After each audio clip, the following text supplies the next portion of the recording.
issued a special marine warning for South Shore base from Jones Inlet through Shinnecock Bay, Peconic and Gardiner's Base, Long Island Sound east of New Haven CTPORT Jefferson, New York, until 12:15 a.m. At 11:12 p.m., National Weather Service Doppler radar indicated a thunderstorm, producing strong winds over 35 knots 5 nautical miles west of Morich's Inlet, moving northeast at 65 knots. The thunderstorm moving near Mattock Inlet, Great Peconic Bay around 11:30 p.m. Shelter Island Sound, Little Peconic Bay, Central Long Island Sound around 11:35 p.m. Horton Point, 6 Mile Reef, Shelter Island, Falconer Island around 11:40 p.m. Long Sand Shoal around 11:45 p.m. Mariners can expect gusty winds, high waves, dangerous lightning, and heavy rains. Boaters should seek safe harbor immediately until this storm passes.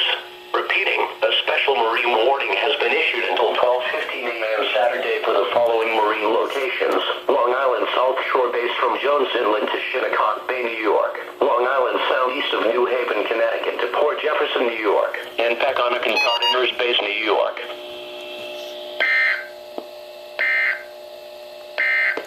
Okay then. The coastal waters forecast.